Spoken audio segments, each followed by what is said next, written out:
I get a lot of messages from cunts. Yeah, probably cunts. I reckon you are. Never met you before, but I'm sure you're a jerk. And they're always saying something like, how do I get a creative job like you? I wish I had the creative job. Two things. First one, understand that a creative job is like any other job. It is like being a plumber. You have to be offering a service. If people don't like the pottery with your face on it, and I probably would, by the way, if there was a mug with some fat dude's face on the front, well, I'm buying that. Porcelain cheeks in two ways. I have to stress that point first off, that it is a skill like anything else, and once you are really good at the skill, you will start getting paid for it. After that, the reason that you are getting paid is because people dig what you're providing. And the way that you do that is like anything else in life, and this is what you need to understand. Whatever you are endeavoring upon in life, know that, yeah, apart from the little genetic aptitudes that people have, small variation, I think, mostly what happens is you have to put in the effort. When you see actors, a lot of the time you think that person's naturally talented. And you can subconsciously see this as well. You can subconsciously see when an actor is naturally good but lazy. You can also see when someone is naturally good and put in the additional work, as in they have used techniques, they've mastered those techniques, they're constantly learning more techniques. That's how you know that you're on the right path, if that you are actually treating what you are doing as getting an apprenticeship. Yeah? It means that you put in the hard yards. Everybody has this idea in their head that creativity is this sort of magic. There is a level of magic to it. There is a certain aptitude of creative intelligence. I think that if you have raw intelligence, it's probably better anyway, because you can just learn the patterns of creativity regardless. So I really think I'm on the back foot on that one. But I honestly do think I'm stupid. But I am saying that most people will never put in the effort to get to that position. So, when you see anyone doing anything, just know, roughly, maybe you'd be a bit better, maybe you'd be a bit worse, wrong way around, know that if you put in the same amount of effort that that person did, you would be reaping the same results, roughly.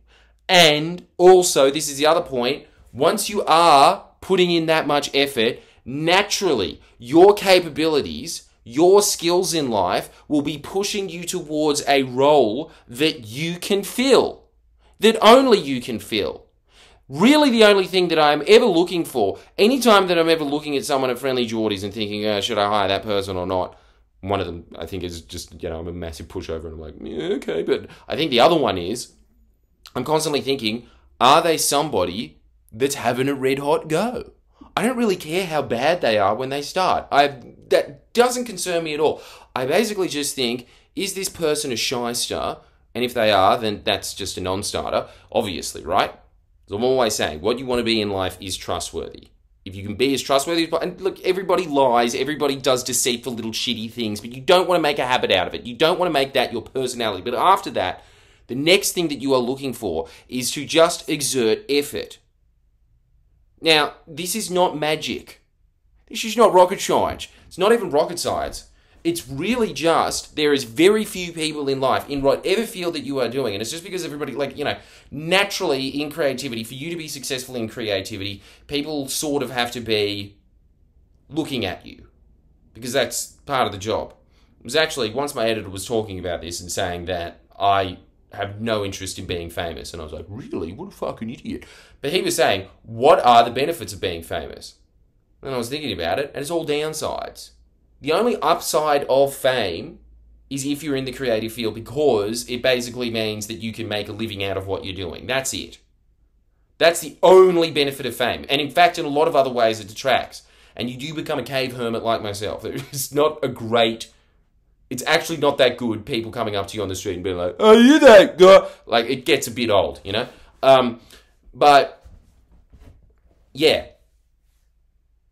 When I look at myself now, I think, yeah, okay, like, you know, every stand-up show that I'm doing, say, for instance, yeah?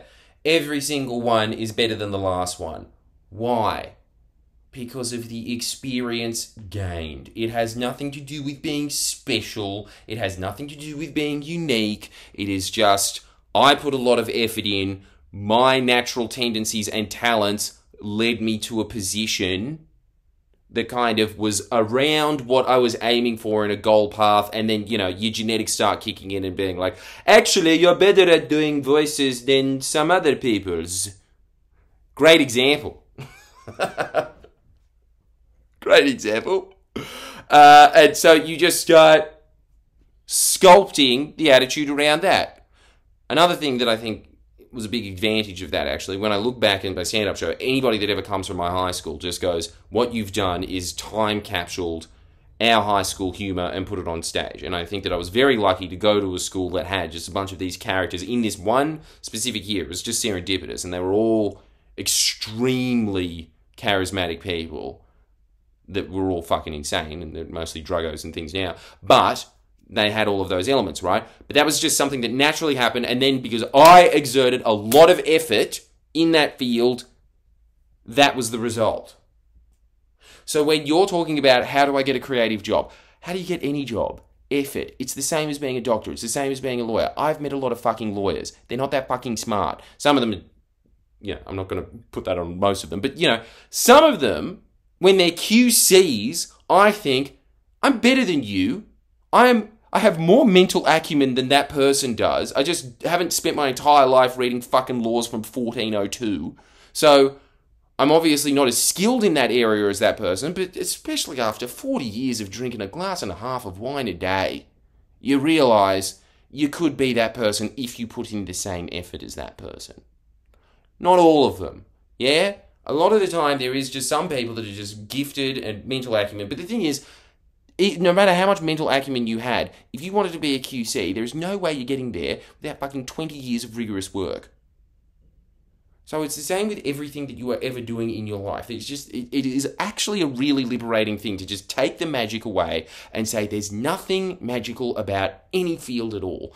Any field at all. Doesn't matter if you want to be a scientist, doesn't matter if you want to be an engineer, doesn't matter if you want to be the world's greatest architect. Same thing. You just put in the effort.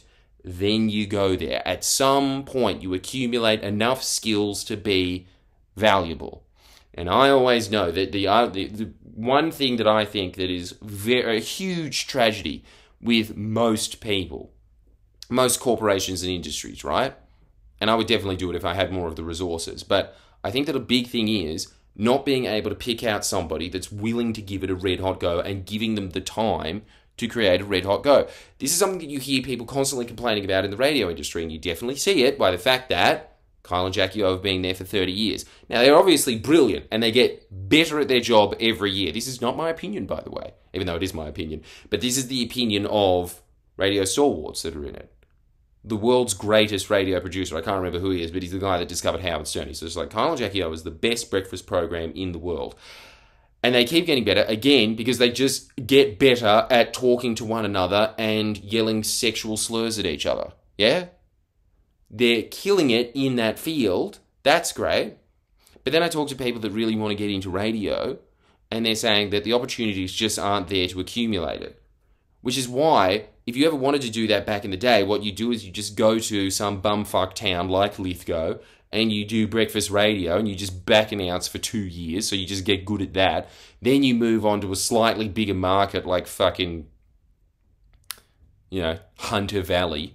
And then in the Hunter Valley, you get to have some chat about, oh, so the pie sale's on this week. That's a nice pie. And then after 10 or 15 years, you get to sit there and be like, you're fat. Yeah, well, you're getting fat too.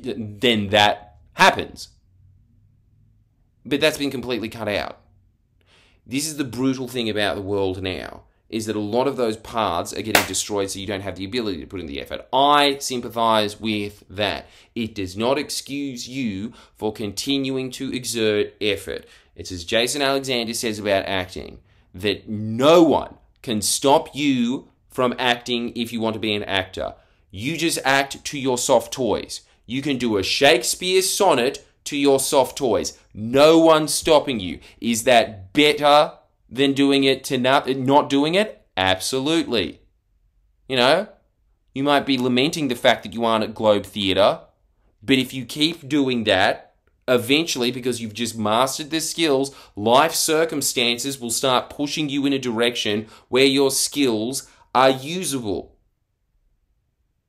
Anyway, thanks so much. If you want to join up, and you should, because I've got other little tricks for you. Things that'll really put that advice into overdrive. All of this stuff compounds on itself, by the way. It's all very deliberate and very strategic what I'm doing here. But just remember that the people that are following advice like that are now worth $3 million fact. Got a letter the other day from somebody who was down in the dumps, didn't have a girlfriend, wanted to commit suicide, started watching these videos, started writing down all the information in these videos, making a turnover of $3 million a year in the span of 3 years. It's not going to happen overnight, but it will happen. I do think that. And also that stupid cunt is doing better than me. So make sure that I'm doing better than him by signing up to Jordan Shanks today. 2 videos, don't cheap out either. Get the 2 video pack. Bye.